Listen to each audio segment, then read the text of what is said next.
Are you craving to be seen and yet terrified to show up? This is something I've noticed again and again. People long to be seen. They long to be known, to be felt in their truth. But when the moment arrives to actually show up, they freeze. And if you know that place, stuck between the hunger to be seen and the fear of exposure, then this video is for you. People are craving to be seen, but at the same time afraid to show up, and not just on social media. I'm talking about in life, in business, in love, in their voice, in their truth. And here's the twist most people don't talk about. It's not the spotlight that scares you. It's being seen without the character, without the choreography, without the performance. And I know this feeling all too well. I mean, I've stood on stages with thousands of people watching, played the roles, mastered the delivery, and yes, that was scary, but nowhere near as scary as showing up as myself. Do you know what I mean? When I first started speaking as me, not the performer, not a role, just Gido with my ideas, my voice, my message, and my experience that I know can help, that shit was terrifying. It's crazy, right? That simply being you, the real, the raw soul you feels more dangerous than hitting a note or delivering an emotional monologue in front of a packed theater. By the way, in case you're new here, my name is Gido Schimanski, and I mainly work with people who perform under a lot of pressure and who also want to grow without self-abandoning. Think stage performers, business leaders, as well as professional athletes. And all my work is created around taking people beyond just being successful into alignment, truth, and sustainable confidence. And this visibility wound I want to talk about today, it's at the heart of that journey. But here's what's really going on. Visibility, when it's tied to your true identity, it hits your deepest survival patterns. Your nervous system doesn't care that you're posting a reel or going into an important meeting. It cares that you're about to be judged without armor. And that used to be dangerous. For some of us, it still is. So, of course, your body resists. Of course, your voice tightens. Of course, you hesitate and procrastinate.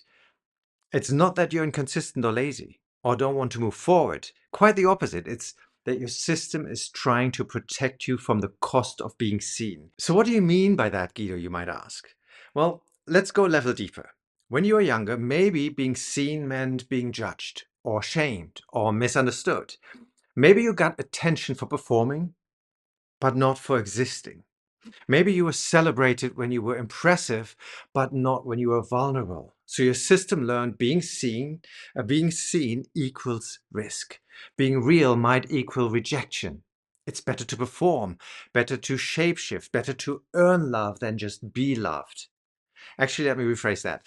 It feels safer to earn love than to just be loved. And now, even though your conscious mind wants to be seen, because as humans, most of us want to be seen, your nervous system still associates authenticity with exposure and the pain that might have come with it in the past. So it pulls back, it fakes busy, it sabotages the post or the project you want to get out. It hides behind overthinking. Not because you're broken, because you're brilliant, because your body is still trying to protect you the best way it knows how. And I didn't learn this in a textbook. I lived it way before my Beyond Success work, before I gave talks, before I had clients, before any of this. I decided to run my first mini workshop in 2009. And I mean, I say workshop, but I actually just mean four friends sitting in our living room. No pressure, right? And yet the day before, I completely freaked out. Not just nerves, I'm talking about full body shutdown, panic, paralysis. I remember pacing up and down the living room, down my flat, thinking, I can't do this. I need to cancel this. It wasn't a keynote. It wasn't a paid event. It was literally four friends on the couch and even sitting on the floor. But my system was screaming, this isn't safe. And then weirdly, something clicked. I made a decision to not over prepare, to just show up as I was and see what happens. Because these were my friends. And when the time came, the next day, I flowed and something clicked. And my friend said afterwards, how the hell did you go from total panic to just winging it. And honestly, I didn't know how to explain it at the time, but now I do. It wasn't about skill. It wasn't about safety. That moment was the seed for a lot of the things that I do today.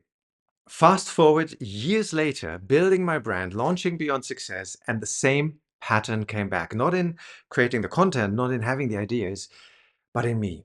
Because every time I showed up as myself, something in my body panicked. I wasn't even really thinking. It wasn't a stream of questions. It was literally more like paralysis, stuckness, a trance-like state, and not the good kind. I do like my trances. But this wasn't or isn't a good trance when it happens. It's more like my whole body was gripping the brakes and I couldn't move forward no matter how much I wanted to. Later on, I tried to explain it by saying I was questioning things like, do I sound too much? Am I too much? Am I trying too hard? What will people think? Is anyone going to get this? But to be completely honest, I never got to the questions because the weight of everything closing down happened even before I could be conscious of those questions. And I'm pretty sure you know that place. Now, I know those questions lying underneath it all. Now I know that, but I didn't have access to them at the moment. It's really closer to a shutdown. The same Gido who could easily entertain in a rehearsed role suddenly felt trapped because performing someone else is safe, but standing in your own voice, that's intimacy, that's exposure. And I had to unlearn that being powerful meant being perfect. I had to learn that presence without performance can be enough. Actually, in my experience, presence without performance is often more than enough because people feel presence. So before we even talk about tools and how to change this stuckness, here's something you need to know. This resistance, the shutdown, the fear, the paralysis, it often shows up right before a breakthrough. Nowadays, this kind of fear only shows up for me when I'm about to step into a new level of visibility, a new level of what you might call the next success. But the tricky part is we rarely recognize it in the moment. When the nerves hit, when the demons come up, when my body wants to run, it doesn't feel like growth. It actually feels like something's wrong, like let's just go back to bed or let's just go to the gym, something I know I'm safe at. It's only with space and perspective that you most likely realize, oh, this is the edge, this is the upgrade. So this might be a breakdown before breakthrough. That moment back in the living room, totally new field, so I froze. When I was asked for the first time to speak in front of colleagues many years later, same thing. It was the exact same reaction physically. I was ready to leave the hotel in the middle of the night, unfriend everybody on Facebook so I didn't have to talk to them the next day. Yes, I'm saying Facebook. We were talking about 2013, I think. It's always a new edge, and the body still responds like it did in that living room back then. Now, the trick is to be prepared and knowing that it will hit when you grow. I think it was Bob Proctor who once said in a workshop that if something doesn't scare him, he doesn't even consider doing it anymore. End of quote. And I realized it's usually the place where the breakthrough waits for me. And I guess this is usually the place where the breakthrough waits for you as well. So how do we shift this? The first step I already gave you. Ask yourself, what if this is just my sign that I'm heading for my next breakthrough? Then try this. Before you show up, whether it's a post, you have to do a pitch, a meeting, or even just going on a date, that can be very scary, right? Pause. Put a hand on your chest. Feel your feet on the ground and then say, this is me and this is safe.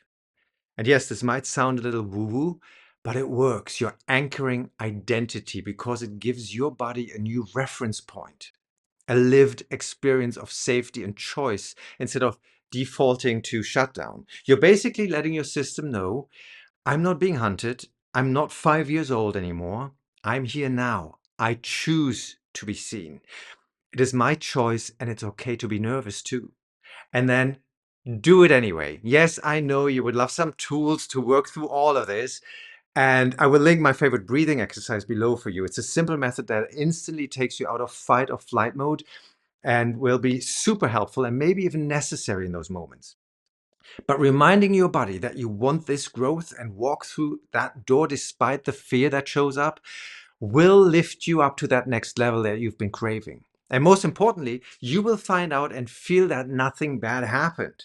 Usually, actually, quite the opposite happens. You now have a new reference point of safety rather than the 5-year-old. And what you've wanted and aimed for is most likely a new experience now and therefore will be easier the next time. It's part of your identity now. Start small with what I call micro validations. You don't have to rip the mask off all at once and scream, "This is me, naked and truthful." No, you just need to let more of you shine through moment by moment. So maybe you've just been waiting for that sign to tell you, let's go, let's do it despite the fear. So here I am. Here is your sign. Your next level awaits you, and that is all that is. I'm your sign. And if this landed with you, here's what I want you to know. You're not lazy. You're not flaky. You're not afraid of success. You're protecting something very sacred. But you don't need to stay hidden to stay safe anymore. There is a way to expand without self-abandoning, meaning showing up truthfully. And my question for you is, if in fact what you're feeling right now is not just a breakdown, but actually a sign that you're heading for the breakthrough you've been waiting for, what would your next step be? And then take just that one step today. And if this video resonates with you, please like it and share it with someone who needs to hear it. And it would mean the world to me if you subscribe to my channel, as I'm still very much at the beginning with it, and we can keep growing together. Beyond performance, beyond pressure, beyond success. Being happy and successful as you.